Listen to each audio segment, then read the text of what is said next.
بسم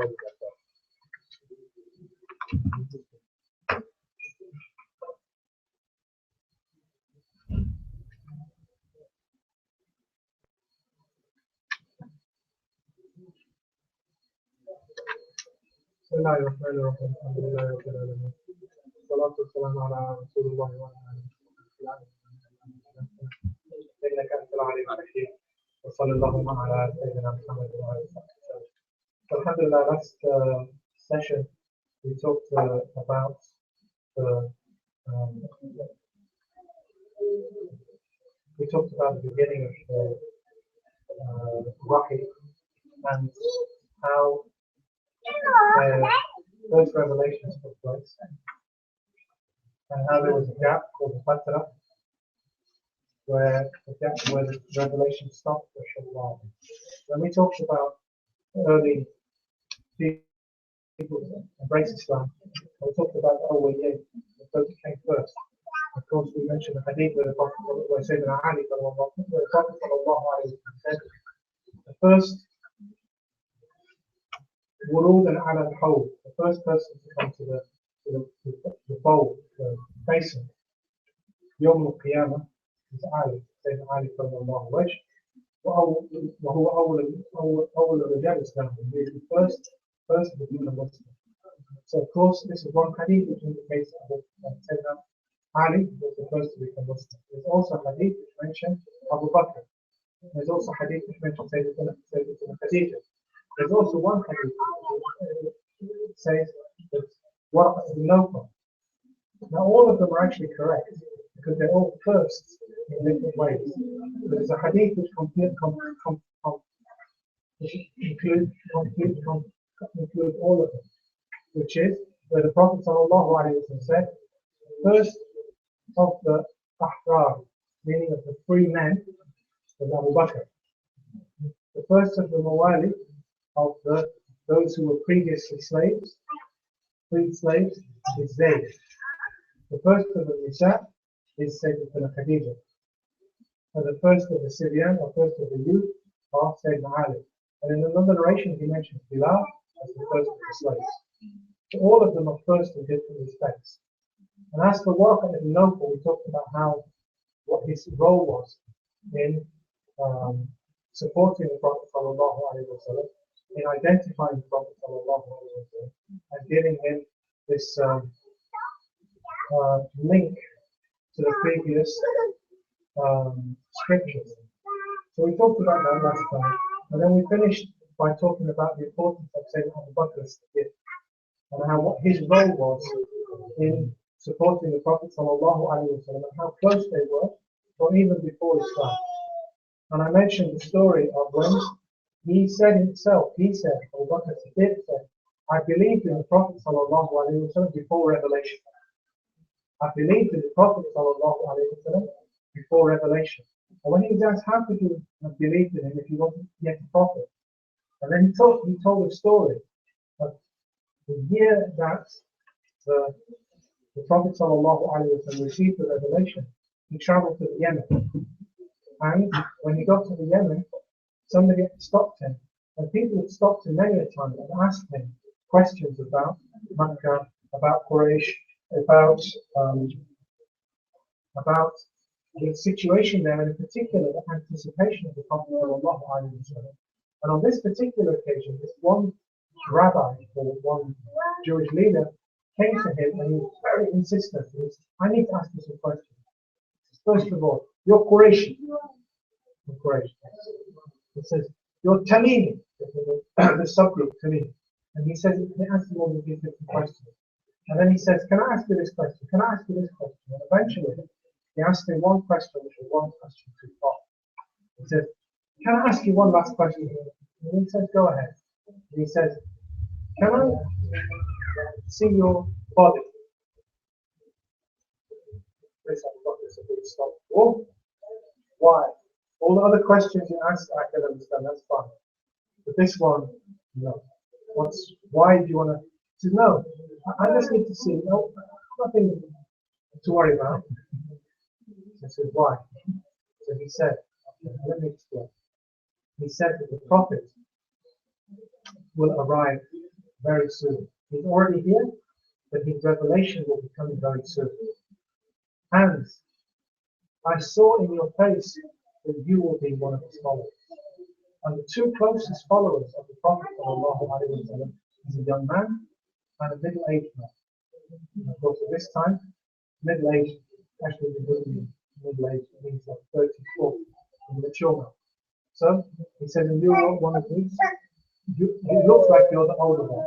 But the older one has two distinctive marks. One of them is on his thigh, a birthmark, and one is just by his navel. So I wanted to see if you were him. And he says, yes, I have those two marks.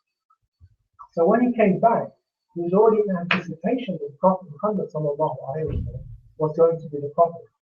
And that's why he said, I believed in the Prophet before he received revelation.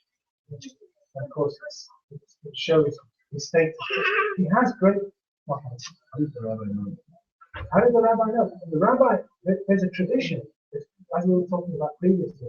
There was traditions within the Bani Israel, children of Israel, and of course those who have become Christian.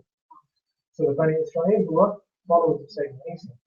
And at the time, the Romans had taken over the Holy Land. So the Romans were ruling Jerusalem. And what they imposed on the people of Jerusalem was a kind of religion, a Christianity, which wasn't really Christianity. It wasn't in any way connected to the true tradition of the Torah or the Injil. So many of the people had left those places to go to monasteries. And that's why some of them are settled in Yemen, some of them are settled in Syria. And in there, in the early scriptures, they predicted the coming of Ahmed. Ahmed, who is the chosen one. And of course, Ahmed is actually connected to the word Muhammad. And Ahmed has two. The difference between the word Muhammad and Ahmed is Ahmed could mean Ahmed is the amount of tafsir, meaning the most praised, or it could mean the one who is being praised. Ahmadu, meaning both of them are possible meanings of the word Ahmed. But Muhammad means the one who has been praised. So when we talk about the Prophet Muhammad before his arrival, he's always referred to as Ahmed. And that's why the Quran says that in the previous scriptures they knew about Ahmed. Now some of them had great details of who he was, where he was, and we did tell the story of Salman al-Farisi. Yeah. But in the story of Salman al-Farisi, he went from one place to another. Each place, and he told him that the final prophet was about to arrive, and he would look like this, it would be like this, he would hijrah to this place. And so that information is well known. So this particular Jewish rabbi had this information about the whole Seerah, so to speak, about who was the supporter. So he knew about the two people were Abu Bakr Siddiq, and who was the boy? And Ali. So Abu Bakr has this very, very special place. And as many people will be talking about the Hijrah over the last few weeks, because of the beginning of the Hijrah year.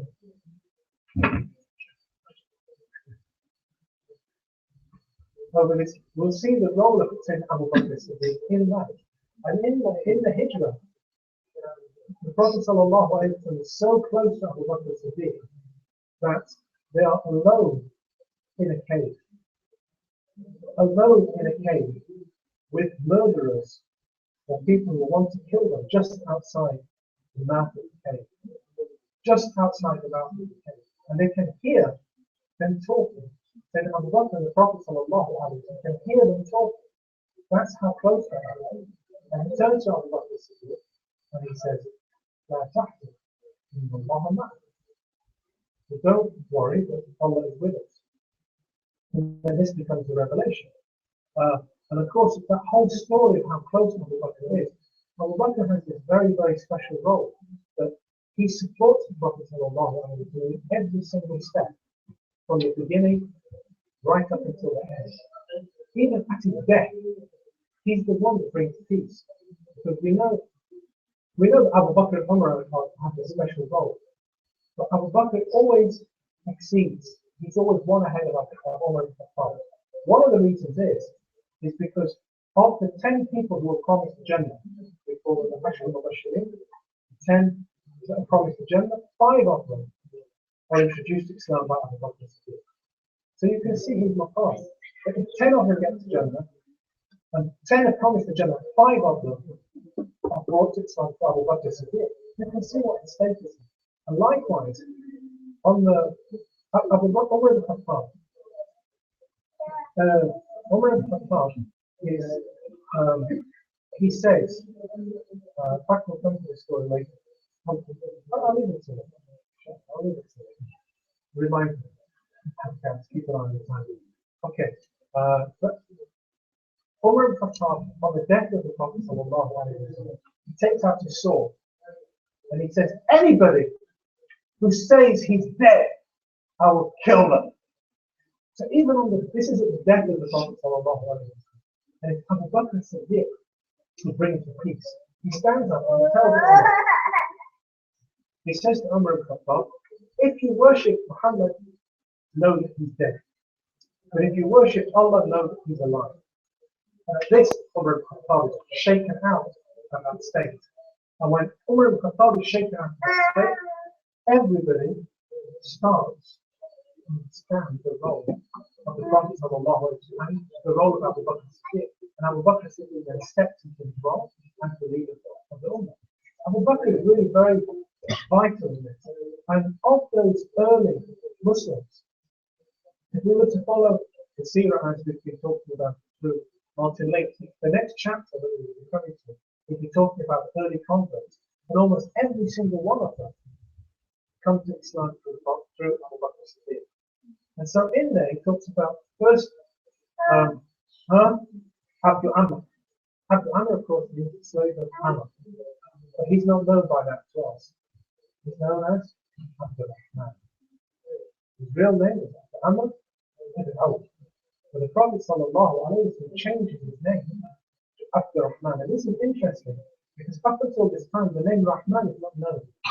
Grammatically they would know there's a possibility you could have the name Rahman. But nobody ever used it. To the extent that when many years later they used the name Rahman, the Quraysh started to insult the Prophet saying that this name is not known to anybody, and you're making up a new God, and you have two gods, one called Allah, one called Ar-Rahman. But they got so confused. So the name Ar-Rahman was something that wasn't even known to them. Why is that important? Is because the name Rahim is, but Rahman is not. Now Rahim has a limitation in the concept of Rahmah. Rahmah has, in the name of Rahim, has a limitation.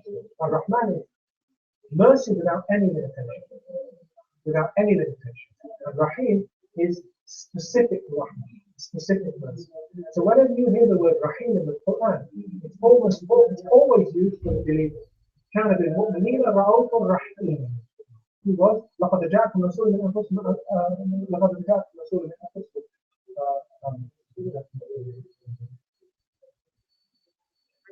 عزيز عليه ما عنتم حريص عليكم بالمؤمنين رؤوف رحيم. So the word Rahim is only used specifically for the believers, because the word Rahim is limited in its mercy. While the word Rahman means without limit, without any limitation. And they didn't know mercy without limitation. And then Allah subhanahu wa ta'ala gives both names in Surah Al-Fatiha, which was one of the first revelations that we mentioned, where it said, Bismillahir Rahman Rahim. And then when this verse came down, the Prophet ﷺ changed the name of Abdul Amr ibn Awf to Abdul Rahman ibn Awf. And he was one of the first people to become Muslim. And he became Muslim through Abu Bakr Siddiq. Now, why is Abu Bakr Siddiq so important? And we can understand this when we look at the stories. Abu Bakr Siddiq, he was very tall, he was very handsome, and he was a genius when it came to memory. He had an absolutely a massive memory, just the ability to memorize things. He just had to hear it once to memorize.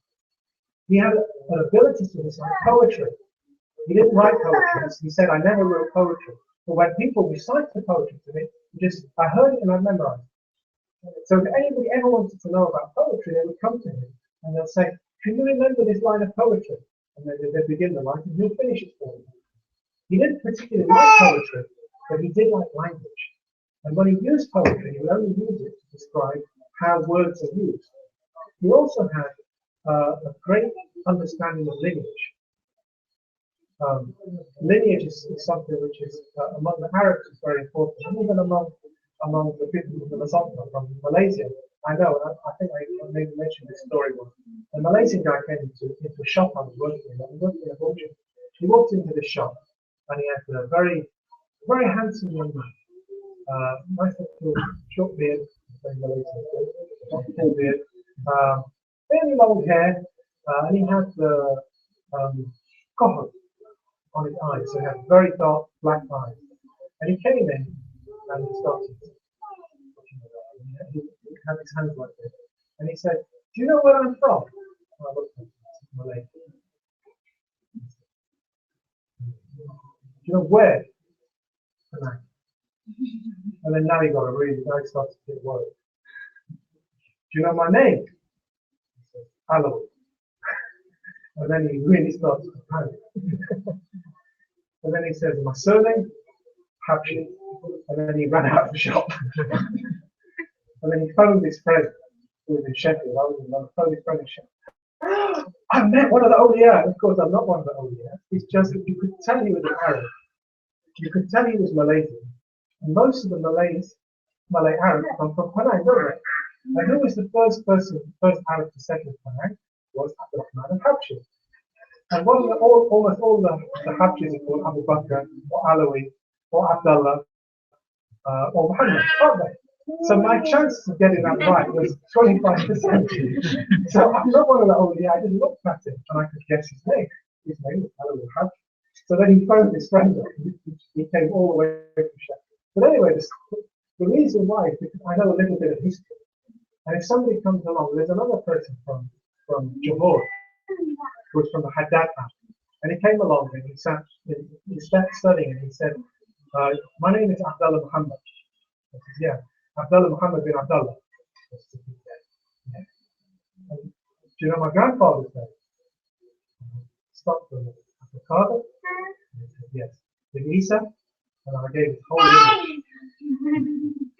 And then he phoned his dad and he said, is it true? And then he passed the phone over to me. He says, he asked me to recite his lineage. And I said, Muhammad bin Abdullah, bin Isa bin Abdullah, bin Muhammad bin Hamid, bin Alawi bin Abdullah, bin Alawi bin Haddad.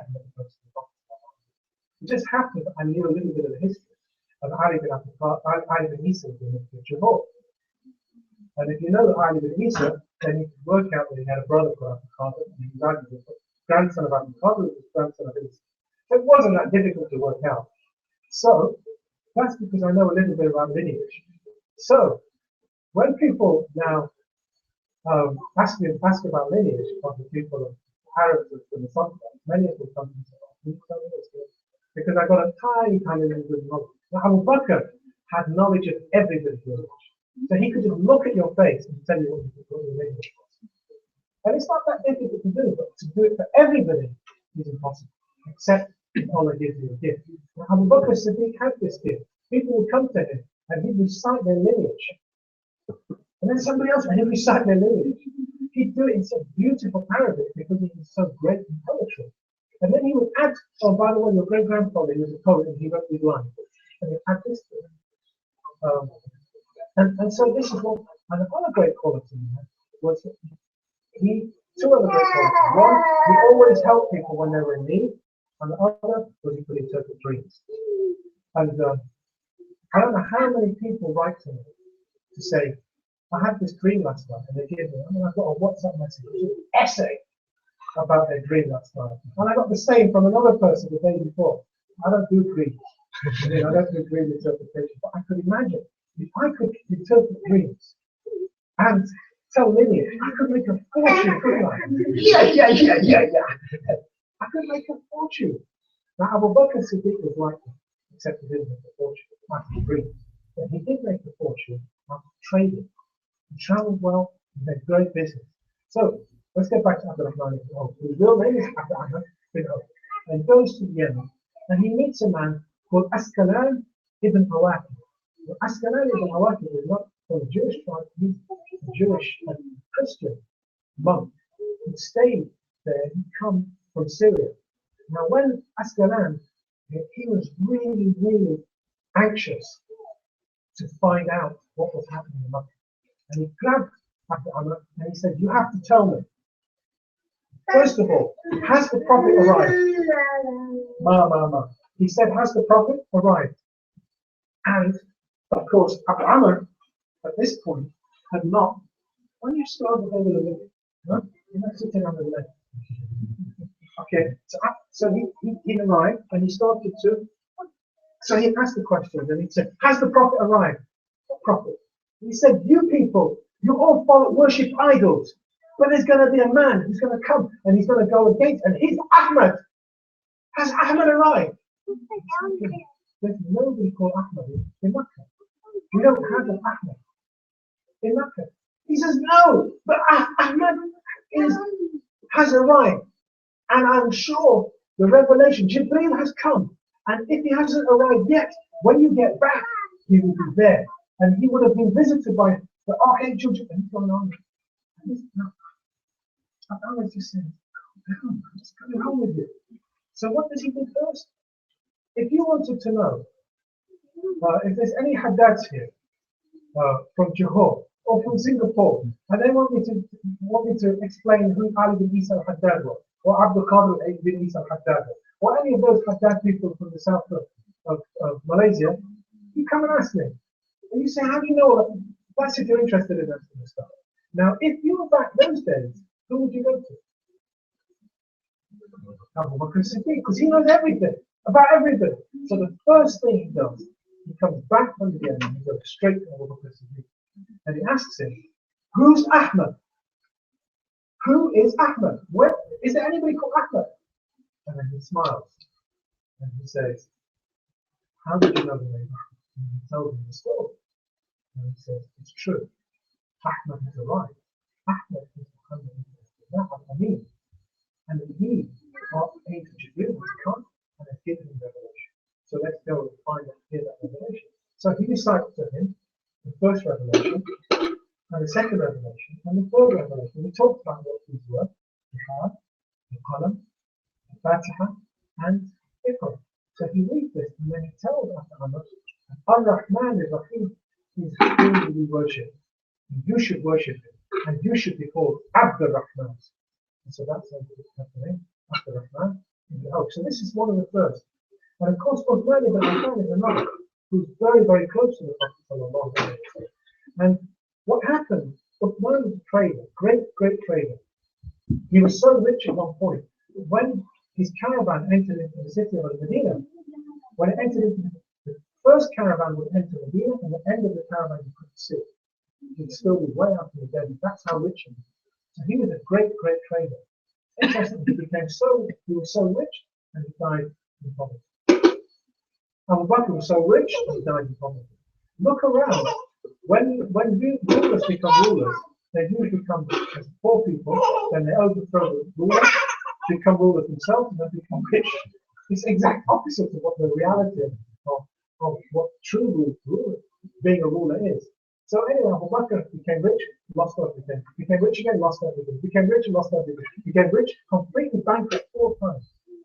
And then Allah provided him with wealth. Uthman ibn Affan was one of the others. So Uthman ibn Affan was trading. And of course we know that the trade used to go to 2 places. Rihlat al-Shita, one. Say, so there were 2 trips, one in the winter and one in the summer. And the 2 places of trade were Yemen and Syria. Excellent. So he's on his way back from Syria. And they're resting in the desert, they sleep in the desert. And he hears this shout, this voice from the sky. So he can't hear this voice. He says, Ya Na'imun! Qad Dahar Ahmed! Oh, sleepers. Oh, you were sleeping. Ya Na'imun! Qad Dahar Ahmed! And he gets up and he turns around and says, did you hear that? Did you hear that? And he went, hear what? And then he's thinking, no. It's unheard of to see. And here's the same thing. Ya Na'imun! Qad Dahar Ahmed! Oh, you who's sleeping? Ahmed has arrived. Ahmed has come out. This time he doesn't wake anybody up. He sits. And he has the third voice. Now he's shaking. Because he doesn't know what this means. And he knows this isn't an ordinary call. This isn't some kind of gym. No, this is not a gym. This is something bigger than anything. He's never experienced it. So, when you have something like this happen, who are you going to speak to? Abu Bakr as-Siddiq.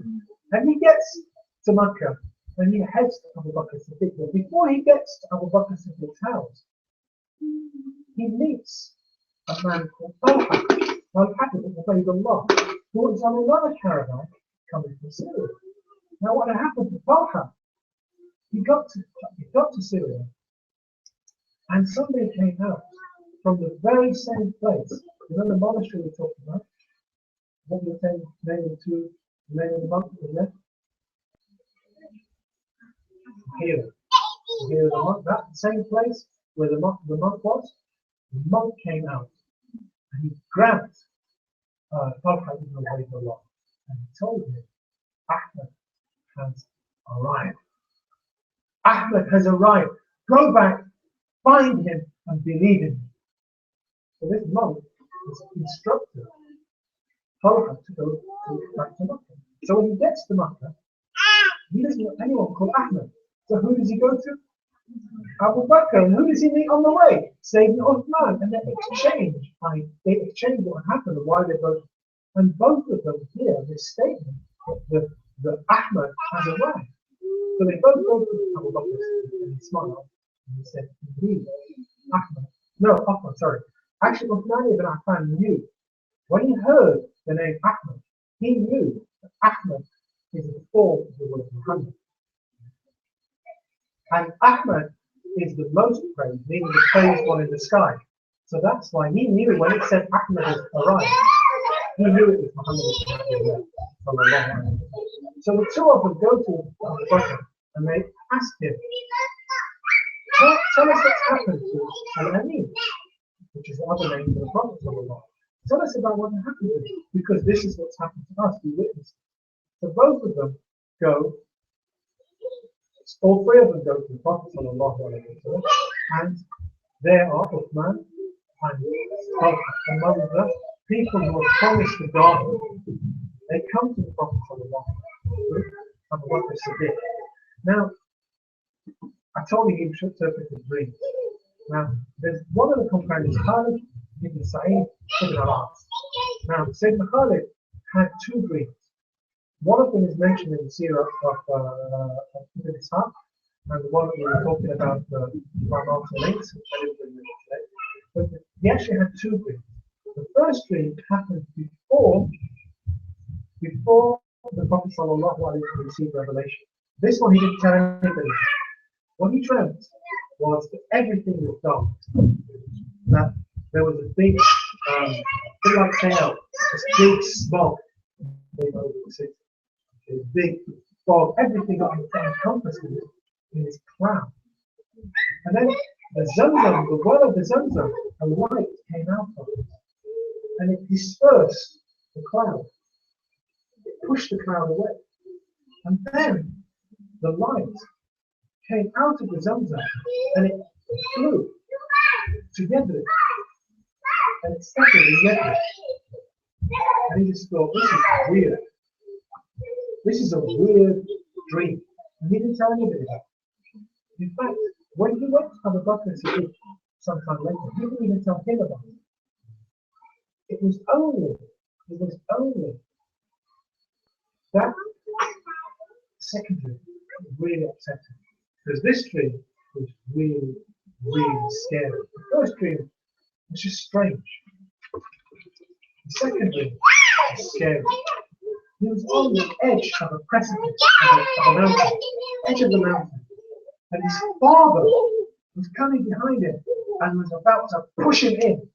And underneath there was a big raging fire. So he was pushed into the fire by his own father.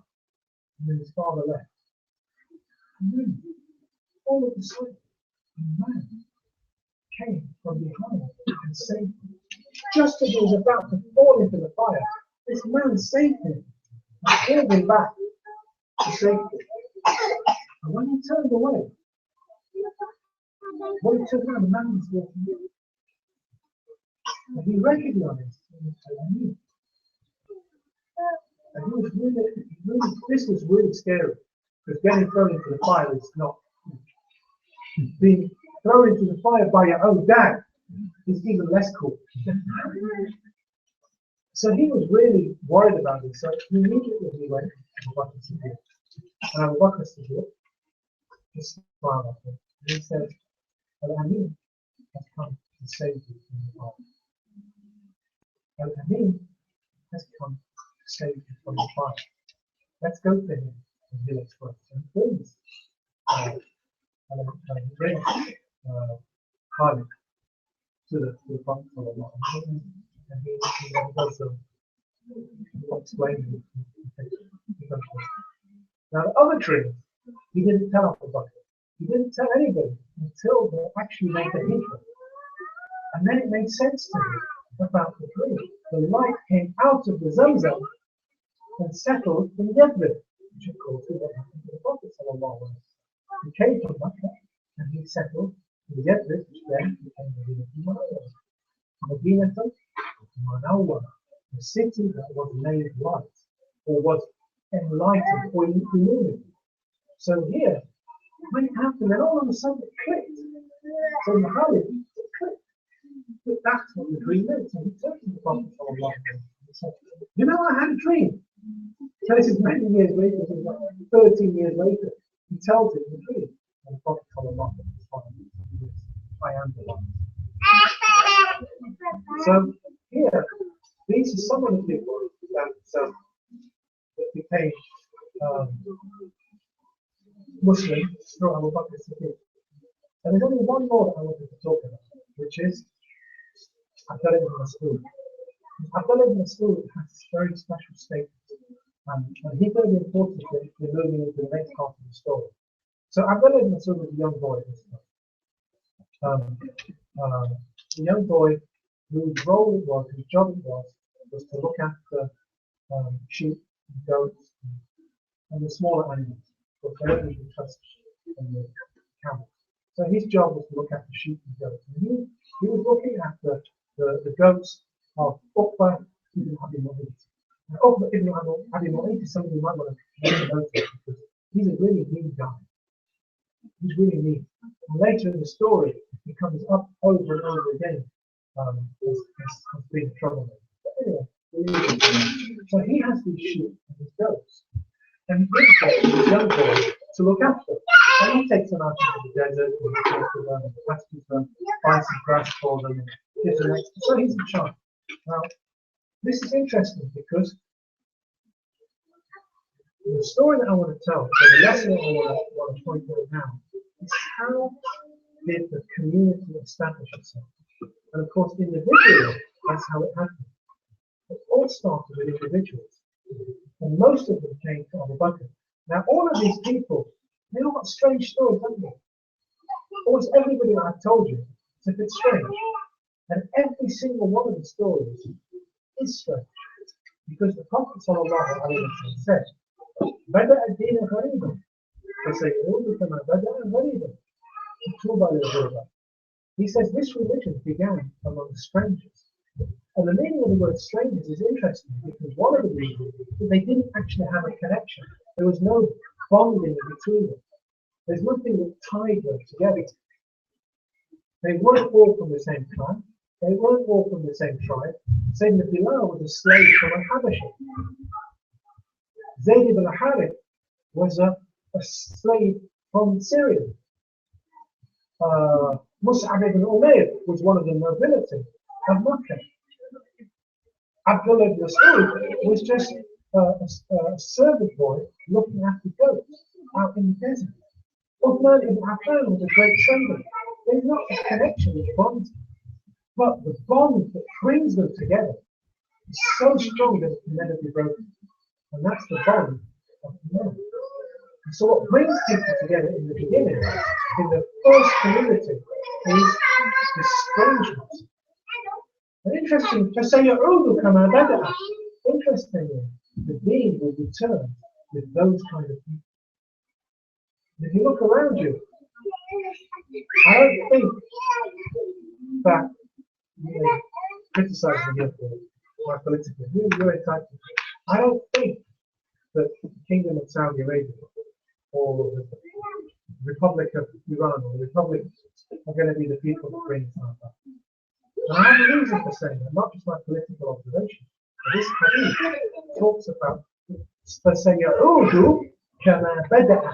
It will return as it began among strangers, among individuals who were bound together not by nationality or tribalism, or even commonality, a common religion, which is not really what binds people. Because if you look around, those three countries are not bound by religion. That's why they kind of fight in proxy wars. The real strength of Islam will come when somebody from Malaysia comes into a mosque in Glasgow and meets some guy off the street, Scottish guy, and they sit down and what brings them together is their hearts. And that's where the power of Islam is going to be. And I've said that over and over in this mosque over the last 15 years. As people have come and gone, Islam will not come through some great political power, but it will come from these individuals who have the true power of the deen, which is what brings people together. So let's go back to these strangers. One of the strangest of all stories is the story of Abdul Aziz. Abdul Aziz, as I said, he was looking after his goats. Now, what happened in those early days is that the companions were individuals, and they had nowhere to pray. But the prayer was established from the day, according to one of the narrations, from the day of revelation. On the way back from the cave, saying that Jibril taught the Prophet ﷺ how to make wudu and how to make salah. And in another narration, he did that on the second revelation. And he came back to Sayyidatina Khadijah from Kubra, and he told Sayyidatina Khadijah that Jibril taught me how to make wudu. He taught Sayyidatina Khadijah, and then they went to the Kaaba and they prayed. So the salah was established from the very first stage, but it was done as individuals, here and there. And the companions couldn't go to the Kaaba and pray. When Sayyidatina Khadijah and the Prophet ﷺ prayed at the Kaaba, they prayed at midday, when everybody was in their homes. And that's why people say the name of the Salat al-Dhuhr, is called Salat al-Dhuhr because Dhahar al-Salah. The Salah became Zahir with Salat al-Dhuhr. The first Salah that was ever prayed was Salat al-Dhuhr at the Kaaba by the Prophet ﷺ and Sayyidatina Khadijah. And this is interesting. It was man and wife. The first Jama'ah was husband and wife. And now we seem to have lost the beauty of where the role of the husband and wife is. Anyway, that's another story. So they prayed there, and they also, afterwards, they would pray in their homes. And they would pray in the desert. And it's interesting, because the Prophet ﷺ never prayed in Salah, Farad Salah alone. From the time of the first Salah to the time of his last Salah.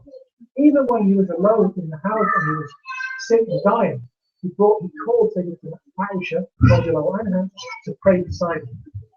So even up until his deathbed, he prayed in Jama'ah.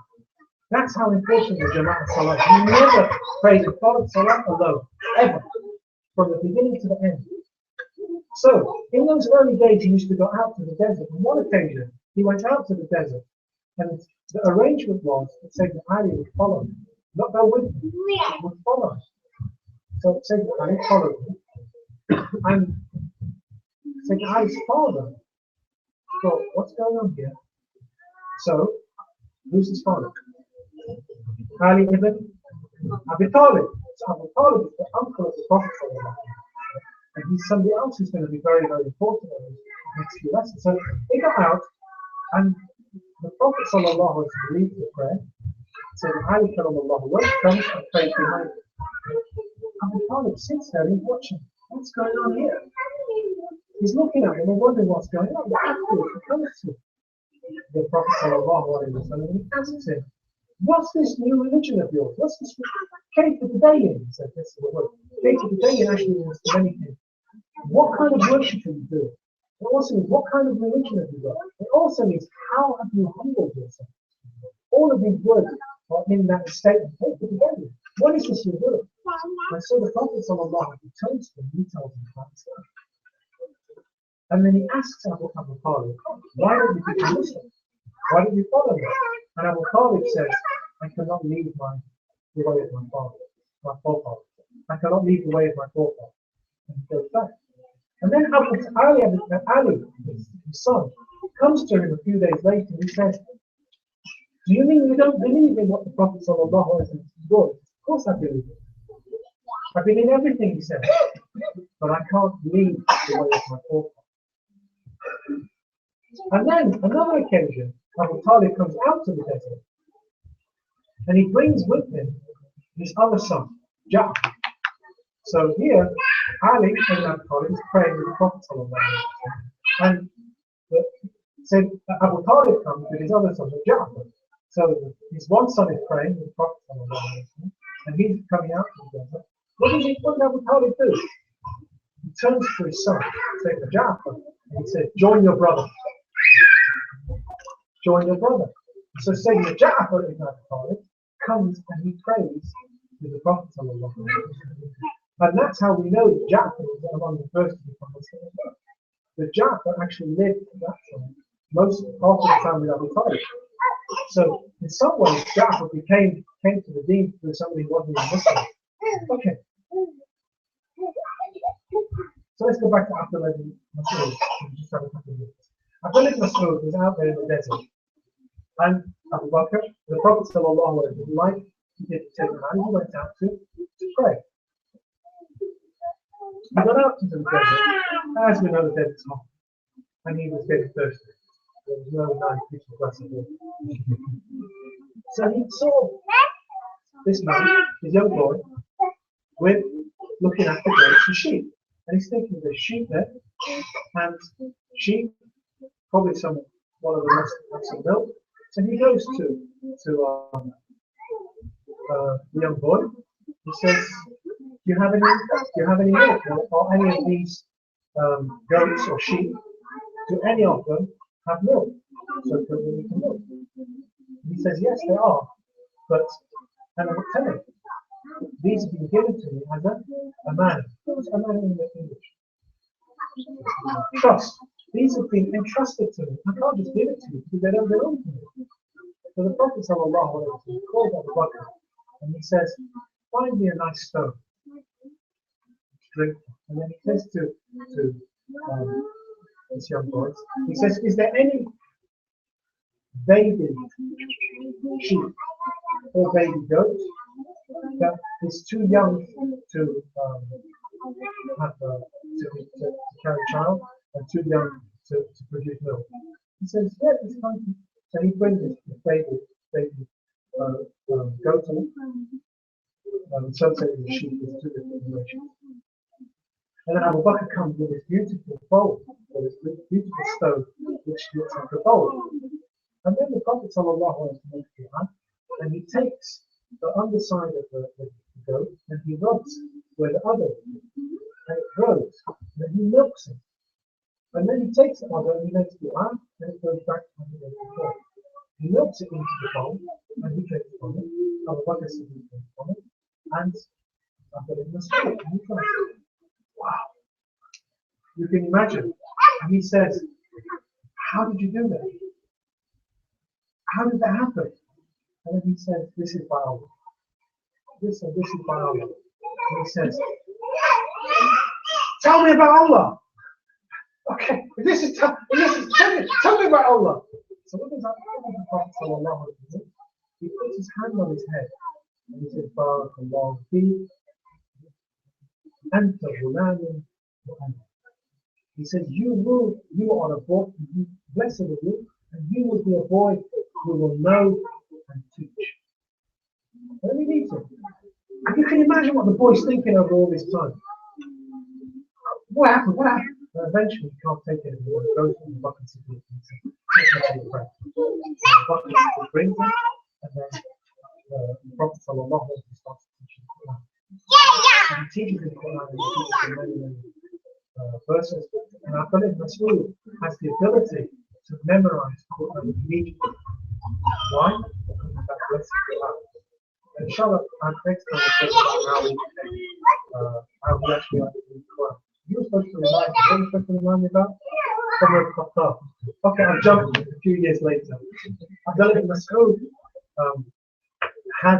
he was given what was called, the Prophet sallallahu was given a flute from the flute of David. He had such a beautiful voice, it was described as one of the flutes of David, Dawood the Prophet. And one day, said Abdullah Mas'ud was reciting Quran.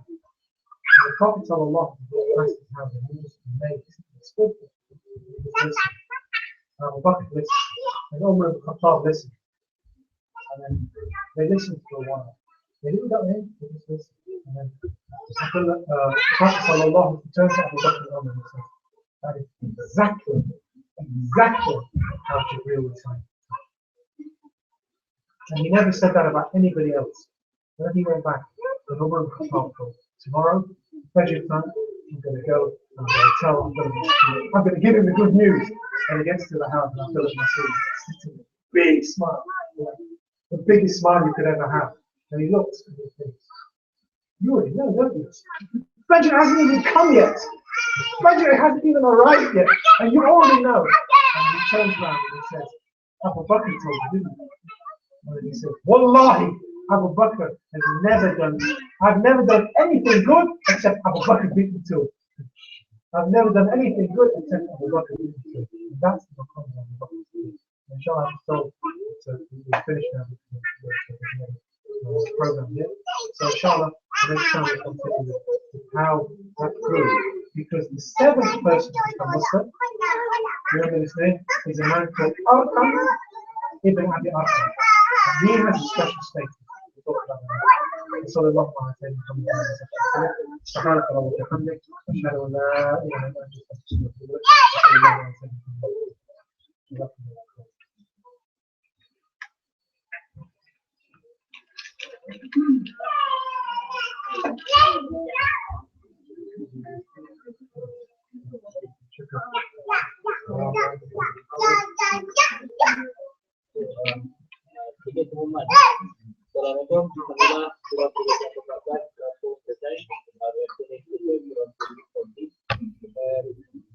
SUMSA will now use this